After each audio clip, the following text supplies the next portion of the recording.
All right, over to the Middle East now. Secretary of State Antony Blinken is in Saudi Arabia this morning as America's top diplomat continues to push for a ceasefire in the region. Before departing Tel Aviv, Blinken urged Israel to pursue a deal following the death of Hamas leader Yahya Sinwar in Gaza. I believe that with Sinwar gone, because he was the primary obstacle to realizing a hostage agreement, there is a real opportunity to bring them home and to accomplish the objective. All right, but there appears to be no let-up in the fighting as the secretary prepares to depart Israel. Air raid sirens rang out in Tel Aviv as Hezbollah fired more projectiles from Lebanon. Joining us now from Tel Aviv is CBS News foreign correspondent Ramy Inocencio. Ramy, I know we've been talking about this since the secretary's visit, even prior to that. Any chance that he's getting closer to securing that elusive ceasefire? Elusive is the word, right, Vlad? There's more talk, certainly, but no sense that any certain kind of action will follow. The most notable thing, I feel, to publicly come out, at least from Blinken's meeting with Netanyahu, was talk about some kind of so-called governing framework for Gaza for the day after. That, of course, being if or when Israel says that it's done with its military operations to try to root out Hamas. But that really is about it. There wasn't any detail about that framework, wasn't any timeline either. Blinken, as we heard, did connect the killing of Hamas's leader, Yahya Sinwar, as a kind of inflection point to get the hostages out, to end the conflict, but nothing publicly, again, that would inspire any kind of, at least deep hope that a ceasefire is closer. And, you know, last night, we were outside Blinken's hotel, just a couple minutes away from here, talking with families and friends of those hostages.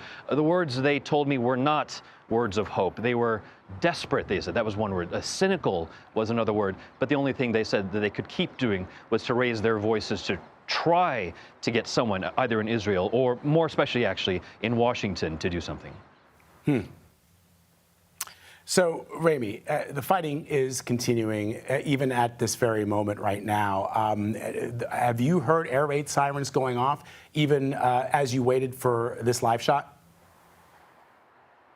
Not here, not in the past few minutes, but I will say that as Blinken was getting ready to take off this morning, we were all starting our day. It was just a minute or two after 8 o'clock in the morning here, and we heard those sirens go off too. We all had to go to our shelters.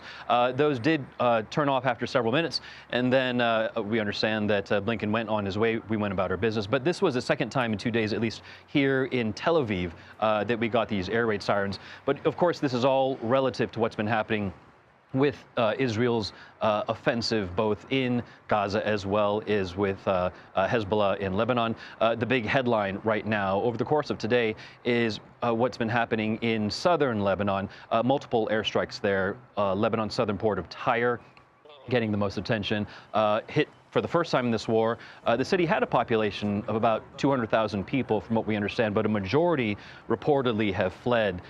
Israel's Air Force also said it hit a weapons structure, Hezbollah weapons structure in Dahia. Dahia, again, coming up, known to be Hezbollah's stronghold in the south of Beirut. But here, you know, although we haven't heard air raid sirens specifically in Tel Aviv, more strikes, more projectiles, I should say, haven't gone unanswered.